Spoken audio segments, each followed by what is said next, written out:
Fin ಫ್ಯಾಕ್ಟ್ಸ್ಗೆ ತಮಗೆಲ್ಲರಿಗೂ ಸ್ವಾಗತ. ಬುಧವಾರ ಯಾವ ರೀತಿಯಾಗಿತ್ತು ಮಾರ್ಕೆಟು, ಅದೇ ರೀತಿಯಾಗಿ ನಾಳೆ ಸೆನ್ಸೆಕ್ಸ್ನ ಎಕ್ಸ್ಪೈರಿ ಯಾವ ಥರ ಇರ್ತಾ ಹೋಗ್ಬೋದು ಅಂತ ನೋಡೋಣ. ಒಂದು 30 ನಿಮಿಷದಲ್ಲಿ ಇವತ್ತು 10 ಲಕ್ಷ ಕೋಟಿ ವೈಪೌಟ್ ಆಗಿದೆ ಮಾರ್ಕೆಟಿಂದ.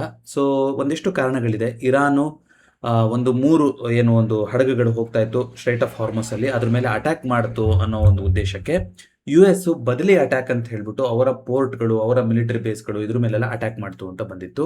ಅದಕ್ಕೆ ತುಪ್ಪ ಸುರಿದಂಗೆ ನ್ಯೂಸ್ ಏನು ಬಂತು ಅಂದರೆ, ಟ್ರಂಪ್ ಅವರು ಇದು ಒಂದು ಸಿಕ್ ದೇಶ, ಇದರಲ್ಲಿ ಬರೀ ತುಂಬಿರೋರೆಲ್ಲ ಬರೀ ಸುಳ್ಳುಗಾರರು, ಈ ಮೆಮೊರಂಡಮ್ ಆಫ್ ಅಂಡರ್ಸ್ಟ್ಯಾಂಡಿಂಗ್ ಏನು ಮಾಡ್ಕೊಂಡಿದ್ವಿ ಇಲ್ಲಿಗೆ ಮುರಿದು ಬೀಳುತ್ತಿದ್ದು ಅಂತ ಮುಗಿದೋಯ್ತೀನಿ ಏನಿಲ್ಲ ಅಂತ ಒಂದು ಸ್ಟೇಟ್ಮೆಂಟ್ ಕೊಟ್ಬಿಟ್ರು. ಆ ಸ್ಟೇಟ್ಮೆಂಟ್ ಬಂದಿದ್ದು ಅರ್ಧ ಗಂಟೆನಲ್ಲಿ ತುಂಬ ದೊಡ್ಡ ಫಾಲ್ ಆಯಿತು. ಬೆಳಗ್ಗೆ ಮಾರ್ಕೆಟು ಒಂದು ಬೈ ಆನ್ ಡಿಪ್ ಥರ ಆಗಿತ್ತು. ಒಂದ್ಸಲ ಒಂದು ಡಿಪ್ ಆಗಿದ್ದನ್ನು ವಾಪಸ್ ಒಂದು ಸ್ವಲ್ಪ ರಿಕವರಿ ಆಗ್ತಾ ಇತ್ತು, ಕ್ರೂಡ್ ಡಿಸ್ಪೈಟ್ ರೈಸ್ ಆಗ್ತಾ ಇದ್ರು ಕೂಡ. ಆದರೆ ಯಾವಾಗ ಈ ಸ್ಟೇಟ್ಮೆಂಟ್ ಬಂತು, ಸೀದಾ 78-79 ತನಕ ಕ್ರೂಡ್ ಬಿದ್ದೋಯ್ತು. ಇಂಡಿಯಾ ವಿಕ್ಸು 25%ಗಿಂತ ಜಾಸ್ತಿ ಆಯಿತು. 500 ಕಂಪ್ನಿಗಳಲ್ಲಿ ಸುಮಾರು ಇವತ್ತು 450 ಕಂಪ್ನಿಗಳು ಇವತ್ತು ರೆಡ್ಡಲ್ಲೇ ಕ್ಲೋಸಿಂಗ್ ಆಗಿದೆ. ಜಸ್ಟ್ ಒಂದು 30 ನಿಮಿಷದಲ್ಲಿ 10 ಲಕ್ಷ ಕೋಟಿ ವೈಪೌಟ್ ಆಗೋಯ್ತು ಮಾರ್ಕೆಟಿಂದ. ಸೊ ಯಾವ ಸೆಕ್ಟರ್ ಕೂಡ ಇದರಿಂದ ಹೊರತುಪಡಿಸಿಲ್ಲ, ಎಲ್ಲ ಸೆಕ್ಟರಲ್ಲೂ ಕೂಡ ಸೆಲ್ಲಿಂಗ್ ಬಂದಿದೆ. ಸೊ ಇವತ್ತಿನ ಟಾಪ್ ಗೇನರ್, ಟಾಪ್ ಲೂಸರ್ ಹುಡುಕದೇ ಕಷ್ಟ ಇವತ್ತು. ಇಂಡಿಗೋ ಆಸ್ ಯೂಶುವಲ್ ಕ್ರೂಡ್ ಅಂತ ಬಂದಾಗ ಆಟೋ ಸೆಕ್ಟರ್ ಮತ್ತು ಏರ್ಲೈನ್ ಸೆಕ್ಟರ್ ಇದೆಲ್ಲ ತುಂಬ ಇಂಪ್ಯಾಕ್ಟ್ ಆಗ್ತಾ ಹೋಗುತ್ತೆ. 5% ಕರೆಕ್ಷನ್ ಬಂದಿರೋದ್ರ ಮೂಲಕ ಇಂಡಿಗೋ ಇವತ್ತಿನ ಟಾಪ್ ಲೂಸರ್ ಆಗಿದೆ. ಮಾರುತಿನಲ್ಲಿ 4% ಕರೆಕ್ಷನ್ ಬಂತು. ಅದೇ ರೀತಿಯಾಗಿ ಶ್ರೀರಾಮ್ ಫೈನಾನ್ಸಲ್ಲಿ 4.91%. ಓಕೆ, ಆದರೆ ಜಿಯೋ ಫೈನಾನ್ಸು 5.38% ಕರೆಕ್ಷನ್ ಬಂದಿದೆ ಇವತ್ತು. ಅದು ಎಲ್ಲದಕ್ಕಿಂತ ಜಾಸ್ತಿ ಬಿದ್ದಿರುವಂಥ ಸ್ಟಾಕ್ ಆಗಿದೆ ನಿಫ್ಟಿ 50ನಲ್ಲಿ. ಸೊ ಟಾಪ್ ಗೇನರ್ ಅಂದರೆ ಯಾವುದು? ಮತ್ತೆ ಅದೇ ಆಯಿಲ್ ಮ್ಯಾನುಫ್ಯಾಕ್ಚರಿಂಗ್ ಕಂಪ್ನೀಸ್ ಅಂತ ಹೇಳ್ಬೋದು. So ONGC 1.15%. ಇವಾಗ ಕ್ರೂಡ್ ಮತ್ತೆ ಬೆಲೆ ಜಾಸ್ತಿ ಆಯಿತು ಅಂದರೆ ಅವರಿಗೆ ಲಾಭಗಳಿರುತ್ತೆ, ಅದು ಜಾಸ್ತಿ ಆಗಿದೆ. ರಿಲಯನ್ಸು ಅದು ಕೂಡ ನೆಗೆಟಿವ್ ಆಗಿ ರಿಯಾಕ್ಟ್ ಮಾಡಿದೆ ಅಲ್ವಾ. ಅದೇ ರೀತಿಯಾಗಿ ನಿಫ್ಟಿ ನೆಕ್ಸ್ಟ್ 50 ಅಂತ ನೋಡ್ತಾ ಬರೋದಾದ್ರೂ ಇಲ್ಲೂ ಕೂಡ ಏನು ಚೇಂಜ್ ಆಗಿಲ್ಲ. ಇಲ್ಲಿ ಎಲ್ಲ ಸ್ಟಾಕ್ಗಳು ಕೂಡ ರೆಡ್ ಎಲ್ಲ ಇತ್ತು. 1.14% ಅಪ್ಮೌಂಟ್ ಬಂದಿದೆ. ಲೋಧಾ ಗ್ರೂಪು ಅದು ಇವತ್ತಿನ ಟಾಪ್ ಗೇನರ್. ಸ್ವಲ್ಪ ರಿಯಲ್ ಎಸ್ಟೇಟ್ ಸೆಕ್ಟರ್ ಪಾಸಿಟಿವ್ ಆಗಿ ಹೋಗ್ತಾ ಇತ್ತು. ಈಗ ಯಾವ ಥರ ರಿಯಾಕ್ಟ್ ಆಗುತ್ತೆ ಅಂತ ನೋಡ್ತಾ ಹೋಗೋಣಂತೆ. ಟಾಪ್ ಲೂಸರ್ ಅಂತ ಹುಡ್ಕೋದಾದ್ರೆ ಯಾವುದಿದೆ ಇವತ್ತು? ಸುಮಾರು ಸ್ಟಾಕ್ಗಳಲ್ಲಿ 4% ಕರೆಕ್ಷನ್ ಬಂದಿದೆ. HDFC AMCನಲ್ಲಿ 4.46. ಅದೇ ರೀತಿಗೆ ಚೋಳಮಂಡಲಂ ಫೈನಾನ್ಸಲ್ಲಿ 4.53% ಕರೆಕ್ಷನ್ ಬಂದಿದೆ. ಬಹುಶಃ ಚೋಳಮಂಡಲಂ ಫೈನಾನ್ಸ್ ಇವತ್ತಿನ ನಿಫ್ಟಿ ನೆಕ್ಸ್ಟ್ 50ಯ ಟಾಪ್ ಲೂಸರ್ ಥರ ಕಾಣಿಸ್ತಾ ಇದೆ. ಸೊ ಮಾರ್ಕೆಟ್ ಏನು ಮಾಡಿದೆ ಅಂತ ನೋಡೋದಾದ್ರೆ ನೋಡಿ, ಇವತ್ತು ಈಗ ನಾನು ಹಿಂಗೆ ಹೇಳಿದ್ದಕ್ಕೆ ಆಯಿತು ಮತ್ತೊಂದು ಇದೆಲ್ಲ ಯಾವುದು ನಂಬಿಕೆ ಅಲ್ಲ. ನಾನು ಯಾವಾಗಲೂ ಹೇಳ್ತಾ ಇರ್ತೀನಿ, ಮಾರ್ಕೆಟ್ ಹೋದಂಗೆ ನಾವು ಅಂದ್ಕೊಂಡ್ರೆ ನಮ್ಮ ಪುಣ್ಯ ಅಂತ ನಾವು ಮಾತಾಡ್ತಾ ಇರ್ತೀವಿ. ನಿನ್ನೆ ವಿಡಿಯೋ ಯಾರಾದರೂ ನೋಡಿಲ್ಲ ಅಂದರೆ ಫಿನ್ ಫ್ಯಾಕ್ಟ್ಸ್ದು ದಯವಿಟ್ಟು ನೋಡ್ಕೊಂಬನ್ನಿ. ಇದನ್ನ ನಾನು ಗ್ರೂಪಲ್ಲಿ ಕೂಡ ಹಾಕಿದ್ದೆ. ಸೊ ಗ್ರೂಪ್ ಅಂದರೆ ಏನಿಲ್ಲ, ಒಂದು ಇಂಟರ್ನಲ್ ಗ್ರೂಪ್ ಇದೆಯೇನೋ, ಯಾರಿಗೂ ಲಭ್ಯ ಇಲ್ಲ ಇವಾಗ. ಸೊ ಹಾಗಾಗಿ ಇದರಲ್ಲಿ ನೋಡಿ ಒಂದು ಆಪರ್ಚುನಿಟಿ ಕಾಣಿಸ್ತಾ ಇದೆ. ಕ್ರೂಡಲ್ಲಿ 6,900 ಲೆವೆಲ್ ಬಂದಾಗ ಇವತ್ತು ಬೆಳಗ್ಗೆ. ಸೊ ಒಂದು ಆಪರ್ಚುನಿಟಿ ಕಾಣಿಸ್ತಾ ಇದೆ. RSIನಲ್ಲೂ ಕೂಡ ತುಂಬ ವೀಕ್ ಪಾಯಿಂಟಲ್ಲಿ ಬಂದಿದೆ. ಅದೇ ರೀತಿಗೆ ನಾವು ಹಿಂದೆಯಿಂದ ಹಾಕೊಂಡು ಬಂದಿರೋಂಥ ಒಂದು ಕ್ರೂಡ್ ಒಂದು ಇಂಪಾರ್ಟೆಂಟ್ ಲೆವೆಲ್ 6,400. ಸೊ ಇಲ್ಲಿಂದ ಒಂದು ಬೌನ್ಸ್ ಆಯಿತು ಅಂದರೆ ಒಂದು 8,000 ತನಕ ಹೋಗ್ಬೋದೇನೋ. ಒಂದು 7,700 500 ಇದರಲ್ಲಿ ಒಂದು ಇದಿದೆ ಏನದು, ಅಲ್ಲಿ 200 ಎಕ್ಸ್ಪೋನೆನ್ಷಿಯಲ್ ಮೂವಿಂಗ್ ಆವರೇಜ್ ಇದೆ. ಬಟ್ ಆಸ್ ಪರ್ ಪ್ಯಾಟರ್ನ್ ಇಲ್ಲಿಂದ ಒಂದು ರಿಸ್ಕ್ ಟು ರಿವಾರ್ಡ್ ಟ್ರೇಡ್ ಸಿಗೋ ಥರ ಇದೆ ಕ್ರೂಡಲ್ಲಿ ಅಂತ ಜಸ್ಟ್ ಇವತ್ತು ಬೆಳಗ್ಗೆ ಮಾತಾಡ್ಕೊಂಡಿದ್ವಿ. ಬಟ್ ಇವತ್ತೇ ಆ ಥರ ಇಂಪ್ಯಾಕ್ಟ್ ಬರುತ್ತೆ ಅಂತ ನಾನು ಕೂಡ ಅನ್ಕೊಂಡಿಲ್ಲ. ನಿಫ್ಟಿನಲ್ಲೂ ಕೂಡ ಐ ಥಿಂಕ್ ನಾನು ಹೇಳಿದ್ದೆ. ಸೊ 24,300 ಈ ಥರ ಗ್ಯಾಪ್ ಡೌನ್ ಓಪನಿಂಗ್ ಆಯ್ತಲ್ಲ ಇವತ್ತು. ಸೊ ಸ್ವಲ್ಪ ಗ್ಯಾಪ್ ಡೌನ್ ಓಪನಿಂಗ್ ಆದಮೇಲೆ ಸೊ 24,300 ಇಂದ 200 ಈ ಝೋನಲ್ಲಿ ನಿಂತಿತ್ತಲ್ವಾ, ಈ ಝೋನಲ್ಲಿ ನಿಂತಿತ್ತು. ಸೊ 24,200 ನಿಮ್ಗೆ ಗೊತ್ತಿರೋ ಹಾಗೆ ಹಿಂದೆಯಿಂದ ಬಂದಿರುವಂಥ ಸಪೋರ್ಟ್ ಆಯಿತು ಅಲ್ವಾ. 24,200 ಇಲ್ಲಿ ಬಂದಿರುವಂಥ ಒಂದು ಸಪೋರ್ಟ್, ಇಂಪಾರ್ಟೆಂಟ್ ಸಪೋರ್ಟ್. ಇವತ್ತು ನೋಡಿ ಬಿದ್ದಿರೋದು ಕೂಡ ಅಲ್ಲಿಂದನೇ ಬಿದ್ದಿದೆ. ಸೊ ಇವಾಗ ಇಮಿಡಿಯೇಟ್ ರೆಸಿಸ್ಟೆನ್ಸ್ ಯಾವುದು ನಿಫ್ಟಿಗೆ? 24,200. ಯಾಕೆ ಹೇಳಿ? ವಾಪಸ್ ತಿರ್ಗಾ ಏನು ಕಷ್ಟಪಟ್ಟು ಒಂದು ವಾರ 10 ದಿನ ಬಿಟ್ಟು ನಿಂತುಬಿಟ್ಟು ಮೇಲ್ಗಡೆ ಹೋಗಿದ್ದು ಅಂತ ಲೆವೆಲ್ ಇತ್ತಲ್ಲ, ಆ ಲೆವೆಲ್ ಹತ್ರನೇ ಬಂದು ಇವತ್ತು ಚೋಕ್ ಆಗಿರುವಂಥದ್ದು, ಅಲ್ಲಿಂದ ಬಿದ್ದಿರುವಂಥದ್ದು. ಹಾಗಾಗಿ ಇದೇನಾಗ್ತಾ ಹೋಗುತ್ತೆ, ಈಗ ತಿರ್ಗಾ ಇದು ಇಂಪಾರ್ಟೆಂಟ್ ರೆಸಿಸ್ಟೆನ್ಸ್ ಆಗ್ತಾ ಹೋಗುತ್ತೆ 24,200. ಸೊ ಎಕ್ಸಿಕ್ಯೂಟ್ ಮಾಡೋದಿದ್ರೆ ಇವೆಲ್ಲ ಇಂಪಾರ್ಟೆಂಟ್ ಪಾಯಿಂಟ್ಗಳಾಗುತ್ತೆ.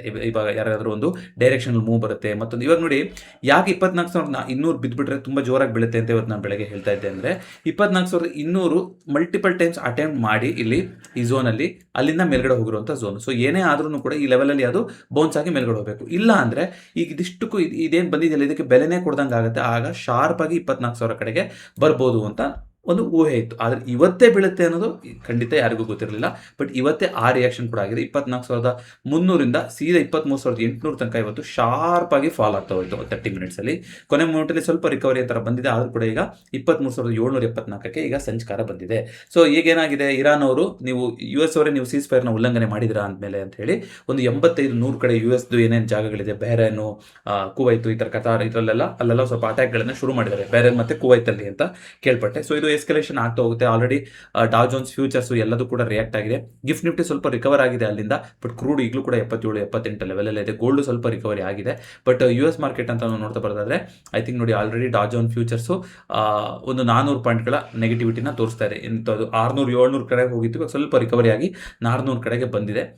ಮಾತುಕತೆಗಳು ಇಲ್ಲಿಂದ ಆಗುತ್ತೆ ಮತ್ತೊಂದು ಆಗುತ್ತೆ ಅನ್ನೋದು ನನಗೆ ಏನೋ ಸುಳ್ಳು ಅಂತ ಅನ್ಸುತ್ತೆ. ಯಾಕಂದ್ರೆ ನೋಡಿ ಆಗೋದಾಗಿದ್ರೆ ಇಷ್ಟೊತ್ತಿಗೆ ಆಗಬೇಕಾಗಿತ್ತು. ಬಟ್ ಈ ಥರ ಒಬ್ರನ್ನೊಬ್ರು ಛೇಡಿಸ್ಕೊಳೋದು ಈ ಥರದ ಕೆಲಸ ಆಗ್ತಾ ಇದೆ ಅಂದರೆ ಇದು ಯಾವುದಕ್ಕೂ ಕೂಡ ಬೆಲೆ ಇರುತ್ತಲ್ಲ. ಬಟ್ ಮಾರ್ಕೆಟ್ ಯಾವಾಗ ಇದಕ್ಕೆ ರಿಯಾಕ್ಟ್ ಮಾಡುತ್ತೆ ಅಂತ ನಾವು ಮಾತಾಡಿದ್ವಿ ನೋಡಿ. ಇದು US ಕಂಟ್ರೋಲ್ ಮಾಡುತ್ತೋ ಸ್ಟ್ರೈಟ್ ಆಫ್ ಹಾರ್ಮೋಸ್ನ ಆ ಜಲಸಂಧಿನ, ಅಥವಾ ಇರಾನ್ ಕಂಟ್ರೋಲ್ ಮಾಡುತ್ತೋ ಅನ್ನೋದು ಮಾರ್ಕೆಟಿಂಗ್ ಮುಖ್ಯ ಇಲ್ಲ.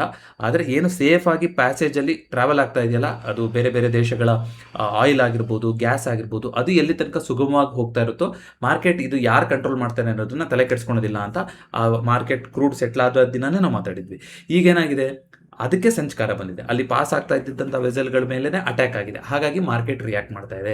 ಸೊ ಇದ್ರ ಜೊತೆಗೆ ಈಗ ಮುರಿದೇ ಹೋಯ್ತು ಒಪ್ಪಂದ ಈ ಥರ ಅಂತ ಹೇಳಿದ್ರು ಅಂದರೆ ಒಂದು ಶಾಂತಿ ಒಪ್ಪಂದ 60 ದಿನ ಪೀರಿಯಡ್ ಏನಕ್ಕೆ ಮಾಡ್ಕೊಂಡಿದ್ರು, ಬಟ್ ಅಷ್ಟು ದಿನ ನಾವು ಯಾರಿಗೂ ಏನೂ ಮಾಡೋದಿಲ್ಲ, ಟ್ಯಾಕ್ಸ್ ಕಲೆಕ್ಟ್ ಮಾಡೋದಿಲ್ಲ, ಟೋಲ್ ಕಲೆಕ್ಟ್ ಮಾಡೋದಿಲ್ಲ, ಆರಾಮಾಗಿ ಬಿಡ್ತೀವಿ ಅಂತೆಲ್ಲ ಅಂದ್ಕೊಂಡಿದ್ರು. ಈಗ ಆ ನಿರ್ಬಂಧನೆ ಹೋಗಿದೆ ಅಂದಮೇಲೆ ಈಗ ಯಾರು ಏನು ಬೇಕಾದರೂ ಮಾಡ್ತಾ ಹೋಗ್ಬೋದು. ಹಾಗಾಗಿ ಮತ್ತೆ ಆಪತ್ತು ಸೃಷ್ಟಿ.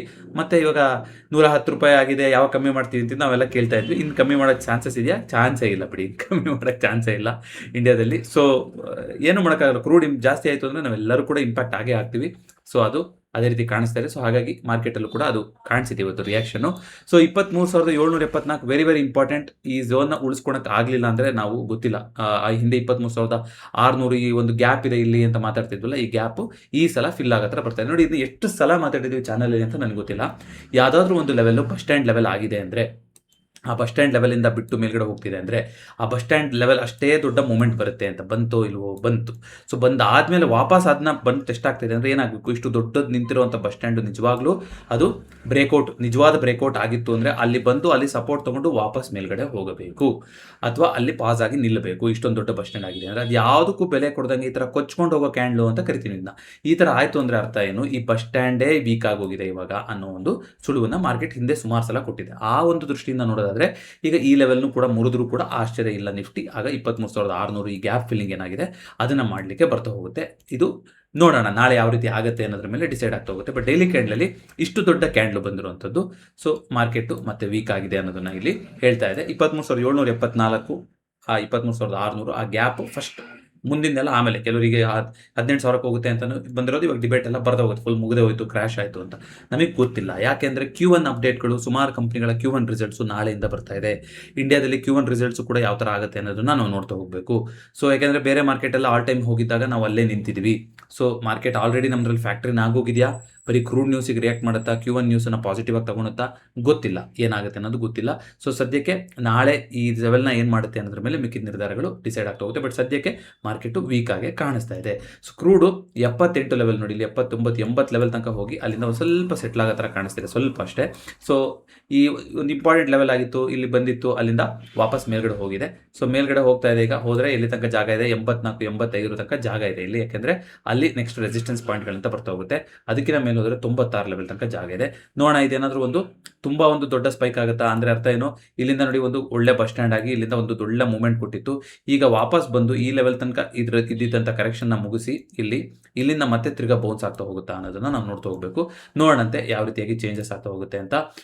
ಕ್ರೂಡ್ ಮೇಲೇ ಇವಾಗೆಲ್ಲ ನಿಂತಿರೋದು, ಕ್ರೂಡೇ ದಿಕ್ಸೂಚಿ. ಸೊ ಕ್ರೂಡು ತಿರ್ಗಾ 75 ಒಳಗಡೆ ಬಂತು ಅಂದರೆ ಸ್ವಲ್ಪ ಮಾರ್ಕೆಟ್ ಕೂಲ್ ಡೌನ್ ಆಗುತ್ತೆ. ಇಲ್ಲ ಈ 75ರಿಂದ ಮೇಲೇ ಇದೆ, 80 ಇನ್ನು ದಾಟಕ್ಕೆ ಹೋಗ್ತಾ ಇದ್ರೆ ಮಾರ್ಕೆಟಲ್ಲಿ ನೆಗೆಟಿವಿಟಿ ಬರ್ತಾ ಹೋಗುತ್ತೆ. ಇಂಡಿಯಾ ವಿಕ್ಸಲ್ಲೂ ಕೂಡ ಐ ಥಿಂಕ್ ಲಾಸ್ಟ್ ವರ್ಷ ಮಾರ್ಚ್, ಈ ವರ್ಷ ಮಾರ್ಚ್ ಇದೆಲ್ಲ ಆಗಿತ್ತಲ್ಲ, ಯುದ್ಧ ಶುರುವಾಯಿತು ಮತ್ತೊಂದು ಅಂತ, ಅವಾಗ ಆಗಿದ್ದಂಥ ಸ್ಪೈಕ್ ಬಿಟ್ಟರೆ ಇವಾಗಲೇ ಅಷ್ಟು ದೊಡ್ಡ ಸ್ಪೈಕ್ ಆಗಿರುವಂಥದ್ದು ಆನ್ ಅಪ್ ಸೈಡ್. ಸೊ ಅಂದರೆ ಆಮೇಲೆ ಮೇಲ್ಗಡೆ ಹೋಗಿತ್ತು, ಅವ್ನು ಕೆಳಗಡೆ ಬಂದಿತ್ತು ಎಲ್ಲ ಸರಿ. ಬಟ್ ಆ ಲೆವೆಲಿಂದ ಅಂತ ನೀವು ನೋಡ್ತಾ ಬರೋದಾದರೆ ಆಫ್ಟರ್ ಅ ಲಾಂಗ್ ಟೈಮ್ 26% ಒಂದು ದಿನದಲ್ಲಿ ಮೇಲೆ ಹೋಗಿರೋದು, ಕೆಳಗಡೆ ಹೋಗಿರೋದು 20% ಇದೆಲ್ಲ ಆಗಿದೆ, ಹಿಂದೆ ಆಗಿಲ್ಲ ಅಂತಲ್ಲ. ಬಟ್ ಒಂದೇ ದಿನದಲ್ಲಿ 25-26% ಆಗಿರೋದಂಥದ್ದು ಐ ಥಿಂಕ್ ನನಗೆ ನೆನಪಿರೋಂಗೆ ಮಾರ್ಚ್ ಬಿಟ್ಟರೆ ಇವಾಗಲೇ ಆಗಿರುವಂಥದ್ದು. ರುಪಿ ಕೂಡ ಇವತ್ತು ಸ್ವಲ್ಪ ವೀಕ್ ಆಯಿತು, ಅಂದರೆ ಡಾಲರ್ ಗೇನ್ ಆಯಿತು. ಇದರಿಂದ ಗೋಲ್ಡು ಸಿಲ್ವರಲ್ಲಿ ಸ್ವಲ್ಪ ಇಂಟರ್ನ್ಯಾಷನಲ್ ಮಾರ್ಕೆಟಲ್ಲಿ ಕೆಳಗಡೆ ಇದ್ರೂ ಕೂಡ ನಮ್ಮ ಮಾರ್ಕೆಟಲ್ಲಿ ಗೋಲ್ಡ್ ಬೆಲೆ ಜಾಸ್ತಿ ಆಗಿರುತ್ತೆ. ಯಾವಾಗ ಆ ಥರ ಆಗುತ್ತೆ, ರುಪಿ ಡಾಲರ್ ಮುಂದೆ ಪಾಸಿಟಿವ್ ಆಗಿ ಆಗ್ತಾ ಇದೆಯಾ ನೆಗೆಟಿವ್ ಆಗ್ತಾ ಇದೆಯಾ. ರುಪಿ ಪಾಸಿಟಿವ್ ಆಯಿತು ಅಂದ್ರೆ ಏನು, ಚಾರ್ಟಲ್ಲಿ ಕೆಳಗಡೆ ಬರಬೇಕು. ಅಂದರೆ ₹1 ಕಮ್ಮಿ ದುಡ್ಡು ಕೊಡ್ತಾ ಹೋಗ್ಬೇಕು ನಾವು. ಅಂದರೆ $1 ₹94, ₹93, ₹92 ಈ ಥರ ಕಮ್ಮಿ ಆಗ್ತಾ ಬರ್ತಾ ಇದೆ. ಅಂದರೆ ಗೋಲ್ಡ್ ಸಿಲ್ವರ್ ಬೆಲೆ ಇಂಟರ್ನ್ಯಾಷನಲ್ ಮಾರ್ಕೆಟಲ್ಲಿ ಕಮ್ಮಿ ಆಗಿಲ್ಲ ಅಂದ್ರೂ ನಮಗೆ ಕಡಿಮೆ ಆಗ್ತಾ ಹೋಗುತ್ತೆ. ಆದರೆ ಅಕಸ್ಮಾತ್ ಏನಾದ್ರು ರುಪಿ ವೀಕ್ ಆಯಿತು ಅಂದರೆ $1 ನೀವು 95, 96, 97 ಈ ಥರ ಜಾಸ್ತಿ ಕೊಡಬೇಕಾಗಿ ಹೋಯ್ತು ಅಂತಂದರೆ ಗೋಲ್ಡ್ ಸಿಲ್ವರ್ ಬೆಲೆ ಬದಲಾವಣೆ ಆಗಲಿಲ್ಲ ಗ್ಲೋಬಲ್ ಮಾರ್ಕೆಟಲ್ಲಿ ಅಂದ್ರೂ ಕೂಡ ನಮ್ಮ ಇಲ್ಲಿಯ ಲೋಕಲ್ ಗೋಲ್ಡ್ ಸಿಲ್ವರ್ ಬೆಲೆ ಜಾಸ್ತಿ ಆಗ್ತಾ ಹೋಗುತ್ತೆ. ಅದು ವೆರಿ ಇಂಪಾರ್ಟೆಂಟ್. ನಿಮ್ಗೆ ಗೊತ್ತಿದೆ, ಡಾಲರ್ ಮೇಲೆ ಡಿಪೆಂಡೆಂಟ್ ಆಗಿದ್ದೀವಿ. ಹಾಗೆಯೇ ಇಂಪೋರ್ಟ್ ಡ್ಯೂಟಿಗಳು ಕೂಡ ಆ್ಯಡ್ ಆಗ್ತಾ ಹೋಗುತ್ತೆ. ಸೊ ಇಂಟರ್ನ್ಯಾಷನಲ್ ಮಾರ್ಕೆಟಲ್ಲಿ ಏನಿರುತ್ತೋ ಅಷ್ಟೇ ಬೆಲೆಗೆ ನಮಗೆ ಇಂಡಿಯಾದಲ್ಲಿ ಸಿಗೋದಿಲ್ಲ. ಸೊ ಗೋಲ್ಡು ಒಂದು ಇಂಪಾರ್ಟೆಂಟ್ ಲೆವೆಲ್ಗೆ ಒಂದು ಬ್ರೇಕ್ ಡೌನ್ ಆಯಿತು. ಆ ಥರ ಬಂದಾಗ ಎಲ್ಲರೂ ರಿಯಾಕ್ಟ್ ಮಾಡ್ತು, ಎಲ್ಲ ಕಮೋಡಿಟಿನೂ ರಿಯಾಕ್ಟ್ ಮಾಡ್ತು, ಎಲ್ಲದೂ ರಿಯಾಕ್ಟ್ ಮಾಡ್ತು ಟ್ರಂಪ್ ಅವರು ಅನೌನ್ಸ್ಮೆಂಟ್ ಬಂದಾಗ. ನೋಡಿ, ಅದಾದಮೇಲಿಂದ 4040 ಲೆವೆಲ್ ತನಕ ಬಂದು ಸ್ವಲ್ಪ ರಿಕವರಿ ಕೊಟ್ಟಿದೆ. ಬಟ್ ಇನ್ನೂ ತುಂಬ ವಾಲಟೈಲ್ ಆಗೇ ನಡೀತಾ ಇದೆ ಗೋಲ್ಡು. ಸೊ ಗೋಲ್ಡ್ಗೆ ಇಂಪಾರ್ಟೆಂಟ್ ಲೆವೆಲ್ ಅಂದರೆ ಇದು 4000 ಲೆವೆಲ್ಲು ನಾವು ಮಾತಾಡ್ಕೊಂಡಿದ್ವಿ ಕೂಡ. ಇದೊಂದು ಇಂಪಾರ್ಟೆಂಟ್ ಸಪೋರ್ಟ್ ಆಗ್ತಾ ಹೋಗುತ್ತೆ. ಇದನ್ನೇನಾದರೂ ಬ್ರೇಕ್ ಆಯಿತು ಅಂತಂದರೆ ಗೋಲ್ಡು ಒಂದು ಶಾರ್ಪ್ ಫಾಲ್ ಬರುವಂಥ ಚಾನ್ಸಸ್ ಇದೆ. ಯಾಕೆಂದರೆ ತುಂಬ ದಿನಗಳ ನಂತರ ಇದನ್ನ ಬಂದು ಟೆಸ್ಟ್ ಆಗ್ತಿದೆ. ಲಾಸ್ಟ್ ಅಕ್ಟೋಬರ್ ನಂತರ ಈ ಲೆವೆಲ್ನ ಬ್ರೇಕ್ ಆಯಿತು ಅಂತಂದರೆ ಒಂದು ಕೆಳಗಡೆಗೆ ಇನ್ನು ತುಂಬ ಕೆಳಗಡೆ ಡೀಪ್ ಕರೆಕ್ಷನ್ ಆಗೋಂಥ ಸಾಧ್ಯತೆ 3400 ಲೆವೆಲ್ಗಳು ಕಾಣಿಸ್ತಾ ಇದೆ ಅಂತ ಮಾತಾಡಿದ್ವಿ. ಸೊ ನೋಡೋಣ, ಈ ಲೆವೆಲ್ನ ಉಳಿಸ್ಕೊಳಕ್ಕಾಗುತ್ತಾ ಗೋಲ್ಡು, ಇಲ್ಲ ಒಂದು ಶಾರ್ಪ್ ಕರೆಕ್ಷನ್ನ ಕೊಡುತ್ತಾ ಅನ್ನೋದನ್ನು ನೋಡ್ತಾ ಹೋಗಬೇಕು. ಹಾಗೆಯೇ ಸಿಲ್ವರು ಕೂಡ, ಸಿಲ್ವರ್ ಆ್ಯಕ್ಚುಲಿ ಗೋಲ್ಡ್ಗಿಂತ ಸ್ವಲ್ಪ ವೀಕ್ ಇದೆ ಆನ್ ಚಾರ್ಟ್ಸ್ ನೋಡ್ತಾ ಇದ್ದರೆ. ಸೊ ಸಿಲ್ವರ್ ನೋಡ್ಕೊಂಬರೋದಾದರೆ ನೋಡಿ, ಸಿಲ್ವರಲ್ಲಿ 53 ಈ ಲೆವೆಲ್ಗಳು ಅಂತ ಮಾತಾಡಿದ್ವಿ. ಲಾಸ್ಟ್ ಟೈಮ್ 55 ತನಕ ಬಂದಿತ್ತು. 55-53 ಲೆವೆಲ್ ಅಂತ ಮಾತಾಡಿದ್ವಿ. ಈ ಲೆವೆಲ್ ಇಂಪಾರ್ಟೆಂಟ್ ಆಗ್ತಾ ಹೋಗುತ್ತೆ. 54-53 ಲೆವೆಲ್ ಇದೆಯಲ್ಲ, ಈ ಲೆವೆಲ್ ಏನಾದ್ರು ಬ್ರೇಕ್ ಆಯಿತು ಅಂದರೆ ಸಿಲ್ವರು. ಸೊ ಸಿಲ್ವರಲ್ಲೂ ಕೂಡ ಒಂದು ತುಂಬ ವೀಕಾಗಿ ಕಾಣಿಸ್ತಿದೆ ಸಿಲ್ವರ್. ಆ ಥರ ಏನಾದ್ರು ಆಯಿತು ಅಂದರೆ ನೋಡೋಣ ಆ ಲೆವೆಲ್ನ ಏನು ಮಾಡುತ್ತೆ, ಯಾವ ಥರ ರೆಸ್ಪೆಕ್ಟ್ ಮಾಡುತ್ತೆ ಅನ್ನೋದನ್ನು. ಸೊ ಅದನ್ನು ಬಿಟ್ಟು ಒಂದಿಷ್ಟು ದೇಶಗಳ ಸುದ್ದಿ ನೋಡ್ಕೊಂಬರೋದಾದರೆ ಗ್ಲೋಬಲ್ ಮಾರ್ಕೆಟಲ್ಲಿ ಇವತ್ತು ಜಪಾನು 2% ಕರೆಕ್ಷನಲ್ಲಿ ಎಂಡ್ ಆಗಿದೆ. ಅವರು ಕೂಡ ಚೈನಾ ಅಂದರೆ ಅವ್ರದ್ದೆಲ್ಲ ಮಾರ್ಕೆಟ್ ನಮಗಿಂತ ಮುಂಚೆ ಮುಗಿಯುತ್ತೆ ಅಂತ ಅಂದ್ಕೊಳ್ಳಿ. ಸೊ 2.9%, ಯಾಕೆಂದರೆ ಅವರಿಗೆ ಬೆಳಗ್ಗೆ ಬೇಗ ಆಗುತ್ತೆ, ಸೊ ಮಾರ್ಕೆಟ್ ಬೇಗ ಮುಗಿಯುತ್ತೆ. ಸೊ ಇದೆಲ್ಲ ಸ್ವಲ್ಪ ಮಧ್ಯಾಹ್ನ ಟೈಮಲ್ಲಿ ಬಂದಿದ್ದಂಥ ನ್ಯೂಸು. ಬಟ್ ಡಿಸ್ಪೈಟ್ ದಟ್ ಜಪಾನಲ್ಲಿ ಕರೆಕ್ಷನ್ ಆಗಿದೆ. ಸೌತ್ ಕೊರಿಯಾ ಬಿಡಿ, ಅವರು ಕೆಳಗಡೆ ಬೀಳ್ತಾನೆ ಇದ್ದಾರೆ, ಯಾಕಂದರೆ ಸ್ಟಾಕ್ಸ್ಗಳಲ್ಲಿ ಕರೆಕ್ಷನ್ಗಳು ಆಗ್ತಾನೆ ಇದೆ. ಸೊ ಬೇರೆ ಎಲ್ಲ ಗ್ಲೋಬಲ್ ಮಾರ್ಕೆಟಲ್ಲೂ ಕೂಡ ಮಿಕ್ಸ್ ಸೆಂಟಿಮೆಂಟ್ ಇತ್ತು. ಯುರೋಪಿಯನ್ ಮಾರ್ಕೆಟ್ ಓಪನ್ ಮಾಡೋಷ್ಟೊತ್ತಿಗೆ ಎಲ್ಲ ನ್ಯೂಸ್ ಜಾಹಿರಾಗಿತ್ತು. ಯುರೋಪಿಯನ್ ಮಾರ್ಕೆಟ್ ಎಲ್ಲ ನೆಗೆಟಿವ್ ಆಗಿ ರಿಯಾಕ್ಟ್ ಮಾಡಿದೆ. ಈಗ US ಮಾರ್ಕೆಟ್ ಕೂಡ ನೆಗೆಟಿವ್ ಆಗಿ ರಿಯಾಕ್ಟ್ ಮಾಡ್ತಾ ಇದೆ ಈಗ ಬಂದಿರುವಂಥ ಸುದ್ದಿಗಳಿಗೆ. ನೋಡೋಣ ಇದು ಯಾವ ರೀತಿ ಆಗುತ್ತೆ ಅಂತ. ನಿನ್ನೆ FIDA ಡೇಟಾದು ನಾವು ಅಪ್ಡೇಟ್ ಆಗಿರಲಿಲ್ಲ, ಬಟ್ ನೋಡಿದ್ದಿದ್ರೆ ನೆನ್ನೆ ನೋಡಿ, ಅಥವಾ ಮಾರ್ಕೆಟ್ ಅವರ್ಸ್ ನಾನು ವಿಡಿಯೋ ಆದಮೇಲೂ ನೀವು ನೋಡಿದ್ರೆ ಈ ಡೇಟಾ ಯಾಕೆ ಹೆಲ್ಪ್ ಆಗುತ್ತೆ ಅಂತ ತೋರಿಸ್ತಾ ಇದ್ದೀನಿ. ಇದು 7th ಜುಲೈ, ಇದು ನೆನ್ನೆದು. ನೋಡಿ, ನಿನ್ನೆ ಏನು ರೀತಿ ಕ್ಲೋಸ್ ಮಾಡ್ಕೊಂಡು ಹೋಗಿದ್ದಾರೆ, ಸ್ಟ್ರಾಂಗ್ ಬುಲಿಶ್ ಆಗಿ ಕ್ಲೋಸ್ ಆಗಿದ್ದಾರೆ ಕ್ಲೈಂಟು. ಅದೇ ರೀತಿಯಾಗಿ FIಗಳು ಸ್ಟ್ರಾಂಗ್ ಬೇರಿಶ್ ಆಗಿ ಕ್ಲೋಸ್ ಆಗಿದ್ದಾರೆ. ಅಫ್ಕೋರ್ಸ್ ಅದು ಫ್ಯೂಚರ್ಸಲ್ಲಿ, ಬಟ್ ಆಪ್ಷನ್ಸಲ್ಲಿ ಮೀಡಿಯಂ ಬೇರಿಶ್ ಆಗಿದೆ. ಆದರೆ ಪ್ರೋಗಳು ಅವರ ಜೊತೆ ಸೇರ್ಕೊಂಡ್ಬಿಟ್ಟಿದ್ದಾರೆ.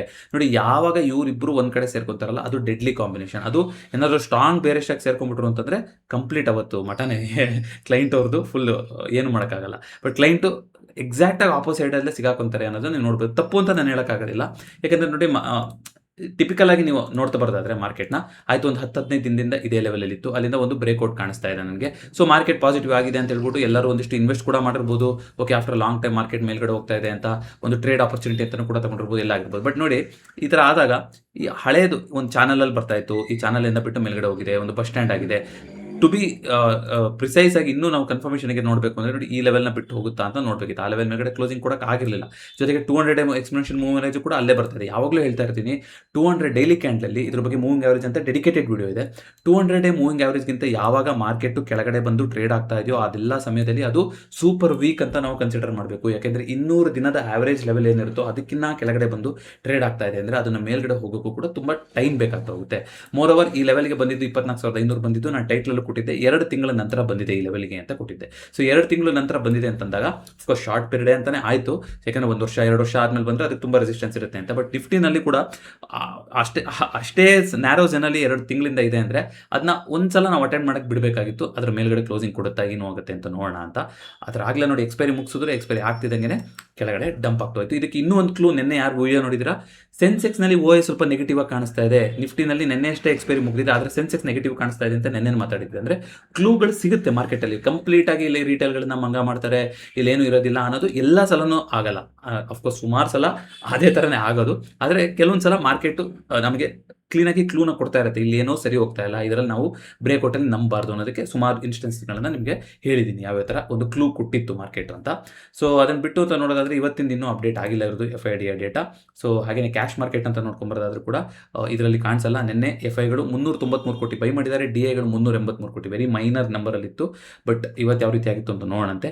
186 ಕಂಪ್ನಿಗಳು F&Oನಲ್ಲಿ ಇವತ್ತು ನೆಗೆಟಿವ್ ಆಗೇ ಇತ್ತು. ಮೆಟಲ್ ಸೆಕ್ಟರ್ ಇವತ್ತಿನ ಟಾಪ್ ಇಲ್ಲ ಇರೋದ್ರಲ್ಲಿ ಚೀಪ್ ಬಿದ್ದಿರೋ ಸೆಕ್ಟರ್ ಅಂತಂದರೆ ಮೆಟಲ್ ಸೆಕ್ಟರ್ ಅಂತ ಹೇಳ್ಬೋದು. ಬಟ್ ಎಲ್ಲ ಸೆಕ್ಟರ್ ರೆಡ್ಡಲ್ಲೇ ಕ್ಲೋಸಿಂಗ್ ಆಗಿರೋದು, ಯಾವುದು ಪಾಸಿಟಿವಲ್ಲಿ ಕ್ಲೋಸಿಂಗ್ ಆಗಿಲ್ಲ. ಇರೋದ್ರಲ್ಲಿ ಬರೀ 0.91% ಬಿದ್ದಿದೆ ಅಂತ ಹೇಳ್ಕೊಳೋದು ಗೇನ್ ಅಂತ ಹೇಳಬೇಕು ಇವತ್ತು ಅಂಥ ಪರಿಸ್ಥಿತಿ. ಯಾಕಂದರೆ ಎಲ್ಲದರಲ್ಲೂ 1%, 2% ಈ ಥರ PSU ಬ್ಯಾಂಕಲ್ಲಿ 2.72% ಬಿದ್ದಿದೆ. ಐ ಥಿಂಕ್ ನಿಫ್ಟಿ 100 ಕಂಪ್ನಿಗಳೆಲ್ಲ ಎಲ್ಲೋ ಇವತ್ತು ನೋಡ್ತಾ ಇದ್ದೆ, ಐ ಥಿಂಕ್ 50 ಕಂಪ್ನಿಗಳು ಏನೋ 2%ಗಿಂತ ಜಾಸ್ತಿ ಕರೆಕ್ಷನ್ ಆಗಿದೆ ಅಂತ ಬಂದಿತ್ತು. ಸೊ ಆ ಥರ ಒಂದು ಪರಿಸ್ಥಿತಿ. ಸೊ ಸೆನ್ಸೆಕ್ಸಲ್ಲಿ ನೋಡೋದಾದರೆ ಇವಾಗ 77,000 ಇದ್ದಂಥ ಸಪೋರ್ಟ್ ಅಷ್ಟು ಕೂಡ ಅಬ್ಸರ್ವ್ ಆಗಿದೆ, ಅಲ್ಲಿ ರೆಸಿಸ್ಟೆನ್ಸ್ ಆಗಿ ಬದಲಾಗಿದೆ. 76,500 ಇಂಟ್ರೆಸ್ಟಿಂಗ್ಲಿ ಈಗಲೂ ಕೂಡ ಸಪೋರ್ಟ್ ಇದೆ. ಮ್ಯಾಕ್ಸ್ ಪೇನ್ ಕೂಡ 76,900 ತೋರಿಸ್ತಾ ಇದೆ. ಸೊ ನಾಳೆ ಎಕ್ಸ್ಪೈರಿ 76,500ರಿಂದ 77,000 ಮುಗಿಯುತ್ತಾ ಅನ್ನೋದು ಎಲ್ಲಿ ಓಪನ್ ಆಗುತ್ತೆ ಅನ್ನೋದ್ರ ಮೇಲೆ ಡಿಪೆಂಡ್. ಇದಕ್ಕಿಂತ ಕೆಳಗಡೆನಾಗಿ 200-300 ಪಾಯಿಂಟ್ಗಳು ಗ್ಯಾಪ್ ಡೌನ್ ಆಗಿ ಓಪನಿಂಗ್ ಆಯಿತು ಅಂದರೆ ಆ ರೇಂಜು 76,000ದಿಂದ 76,500 ಕಡೆಗೂ ಕೂಡ ಕನ್ವರ್ಟ್ ಆಗ್ತಾ ಹೋಗ್ಬೋದು, ನೋಡೋಣಂತೆ. ಬಟ್ ಸದ್ಯಕ್ಕೆ ಆಸ್ ಪರ್ OI ಹೋಪ್ಫುಲಿ ಇದು ಅಪ್ಡೇಟ್ ಆಗಿದೆ ಅಂತ ಅನ್ಕೋತೀನಿ. ಲಾಸ್ಟ್ 10 ಸ್ಟ್ರೈಕಿಂದ ನೋಡೋದಾದ್ರೆ ಪಾಸಿಟಿವ್ ಆಗಿ ಕಾಣಿಸ್ತಾ ಇದೆ, ಅಂದರೆ ನಂಬರ್ ಆಫ್ ಪುಟ್ ರೈಟಿಂಗ್ ಆಗಿರೋದೇ ಜಾಸ್ತಿ ಇದೆ ಅಂತ ಈ ಡೇಟಾ ಹೇಳ್ತಾ ಇದೆ. ನೋಡೋಣ ನಾಳೆ ಯಾವ ರೀತಿಯಾಗಿ ಚೇಂಜ್ ಆಗ್ತಾ ಹೋಗುತ್ತೆ ಅಂತ. ಯಾಕಂದರೆ ಕೆಲವರಿಗೆ ಅಡ್ಜಸ್ಟ್ ಮಾಡ್ಕೊಂಡಾಗ ಟೈಮೂ ಸಿಗ್ದಲ್ಲೇ ಇರ್ಬೋದು ಕೊನೆ ಟೈಮಲ್ಲಿ. ಸೊ ಈ ಥರನೂ ಕೂಡ ಆಗಿರ್ಬೋದು. ಅಥವಾ ಕೆಲವರು ಇಲ್ಲ ನಾಳೆ ಎಕ್ಸ್ಪೈರಿ ಇದೆ, ಏನು ಅಂಥದ್ದೇನು ಆಗಲ್ಲ ಅಂತ ಕೆಲವರು ಬಿಟ್ಟರೋರು ಇರ್ತಾರೆ. ಅಫ್ಕೋರ್ಸ್ ಇದನ್ನ ಎಲ್ಲದೂ ಕೂಡ ಪ್ರೋಗಳು FIಗಳು ಅಂತಲೇ ಹೇಳೋಕ್ಕಾಗಲ್ಲ, ಇದರಲ್ಲಿ ರಿಟೇಲರ್ಸು ಕೂಡ ಇರ್ತಾರೆ. ಬಟ್ ಮೆಜಾರಿಟಿಲಿ ನಾವು OI ಡೇಟಾನ ಯಾಕೆ ನೋಡ್ತೀವಿ ಅಂದರೆ ಇಲ್ಲಿ ಜಾಸ್ತಿ ದುಡ್ಡು ಬೇಕಾಗ್ತಾ ಹೋಗುತ್ತೆ. ನೀವು ಒಂದು ಲಾಟ್ ಆಪ್ಷನ್ ಬೈಯಿಂಗ್ ಮಾಡೋಕ್ಕೂ ಒಂದು ಲಾಟ್ ಆಪ್ಷನ್ ಸೆಲ್ಲಿಂಗ್ ಮಾಡೋಕ್ಕೂ ವ್ಯತ್ಯಾಸ ಇದೆ. ಹಾಗಾಗಿ ಇದನ್ನ ಸೆಲ್ಲರ್ಸ್ ಪರ್ಸ್ಪೆಕ್ಟಿವಿಂದ ನೋಡ್ತಾ ಹೋಗ್ತೀವಲ್ವಾ. ಹಾಗೆಯೇ ನಿಫ್ಟಿ ಇನ್ನೂ ತುಂಬ ದೂರ ಇದೆ ಬಿಡಿ. ಬಟ್ ನಿಫ್ಟಿನಲ್ಲಿ ನೀವು ನೋಡೋದಾದ್ರೆ 24,200 ಇವಾಗ ಹೈಯೆಸ್ಟ್ OI ಬಿಲ್ಡಪ್ ಆಗಿದೆ. 24,200 ನೆಕ್ಸ್ಟ್ ಎಕ್ಸ್ಪೈರಿಗೆ. ಅದೇ ರೀತಿ 24,000 24,100 ಇಲ್ಲೆಲ್ಲ ಕೂಡ ರೆಸಿಸ್ಟೆನ್ಸ್ ಬಿಲ್ಡಪ್ ಆಗಿದೆ. ಅಂಥ ದೊಡ್ಡ ಸಪೋರ್ಟ್ ಅನ್ನೋದು ಎಲ್ಲೂ ಕೂಡ ಫಾರ್ಮ್ ಆಗಿಲ್ಲ ಸದ್ಯಕ್ಕೆ. 23,000 ಒಂದು 60 ಲಕ್ಷ ತನಕ ಇದೆ. ನೋಡೋಣ. ಸ್ಪಾಟ್ 23,895, ಮ್ಯಾಕ್ಸ್ ಪೇನ್ 24,100 ಇದೆಲ್ಲ ತಿಳಿ ಆಯಿತು ಅಂದರೆ ಮಾರ್ಕೆಟು 24,000 ಅಟೆಂಡ್ ಮಾಡಕ್ಕೆ ಬರ್ಬೋದು, ಬೌನ್ಸ್ ಆಗ್ಬೋದು. ಇಲ್ಲ ಅಂದರೆ ಈಗ 24,200 ಅಂತೂ ಖಂಡಿತವಾಗ್ಲೂ ರೆಸಿಸ್ಟೆನ್ಸ್ ಆಗಿದೆ. 24,000 ಲೆವೆಲು ಕೂಡ ಒಂದು ರೌಂಡ್ ಲೆವೆಲ್ ಆಗಿರೋದ್ರಿಂದ ಅದು ಕೂಡ ರೆಸಿಸ್ಟೆನ್ಸ್ ಆಗಿ ಆಕ್ಟ್ ಆಗುವಂಥ ಚಾನ್ಸಸ್ ಇರುತ್ತೆ. ಸೊ ಅದನ್ನು ಬಿಟ್ಟರೆ ರಿಸಲ್ಟ್ಸ್ ಕ್ಯಾಲೆಂಡರ್ ನಾಳೆಯಿಂದ ನೋಡಿ, ನಾಳೆ 10 ಕಂಪ್ನಿಗಳ ರಿಸಲ್ಟ್ಸ್ ಇದೆ. ನಿಮ್ಗೆ ಗೊತ್ತಿರೋ ಹಾಗೆ Tata consultancy services, TCS results ನಾಳೆ, ಸುಪ್ರೀಂ ಇನ್ಫ್ರಾಸ್ಟ್ರಕ್ಚರು, GM ಬ್ರಿವರೀಸು, ಸುಮಾರು ಕಂಪ್ನಿಗಳಿದೆ. ಬಟ್ ಮೇಯ್ನ್ ಆಗಿ TCS ರಿಸಲ್ಟ್ಸ್ ಇಂಪ್ಯಾಕ್ಟ್ ಆಗ್ತಾ ಹೋಗುತ್ತೆ ನಾಳೆ. ಇವತ್ತು ನೆಗೆಟಿವ್ ಆಗಿ ರಿಯಾಕ್ಟ್ ಮಾಡಿದೆ ಆಲ್ರೆಡಿ. ಯಾವ ರೀತಿ ಆಗುತ್ತೆ ಅಂತ ನೋಡೋಣ. ಇವತ್ತು FIDI ಡೇಟಾ ಒಂದು ನೋಡಬೇಕಿತ್ತಲ್ಲ, FIDI ಡೇಟಾ ಐ ಥಿಂಕ್ ಬಂದಿದೆ ಅನ್ಕೊಂತೀನಿ. ಸೊ ಎಸ್ ಬಂದಿದೆ. 1,962 ಕೋಟಿ ಬೈ ಮಾಡಿದ್ದಾರೆ FIಗಳು. ಯಾರು ಸೆಲ್ ಮಾಡಿದ್ದು? ರಿಟೇಲರ್ ಪ್ಯಾನಿಕ್ ಬಟನ್ ಒತ್ತುಬಿಟ್ರಾ ಗೊತ್ತಿಲ್ಲ. ನೋಡಿ ಆ ಥರ ಆಗಿರುತ್ತೆ. ಅಂದರೆ ಫಸ್ಟ್ ಹಾಫಲ್ಲಿ ಬೈ ಆನ್ ಡಿಪ್ ಆಯಿತು ಅಂತ ಹೇಳಿದ್ನಲ್ವ, ಅವಾಗ DIಗಳು ಕೂಡ ತುಂಬ ಬೈ ಮಾಡಿರ್ಬೋದು. ಬಟ್ ಯಾವಾಗ ಈ ಸುದ್ದಿ ಬಂತು ಅವರು ಕೂಡ ಸೆಲ್ಲಿಂಗ್ ಮಾಡಿರ್ಬೋದು. ಅಂದರೆ ಎಕ್ಸ್ಟ್ರೀಮ್ ಆಗಿ ಬೈ ಆಗಿರ್ಬೋದು, ಯಾಕಂದರೆ ಮಾರ್ಕೆಟ್ ಪಾಸಿಟಿವ್ ಟೆರಿಟರಿನಲ್ಲೇ ಇತ್ತು.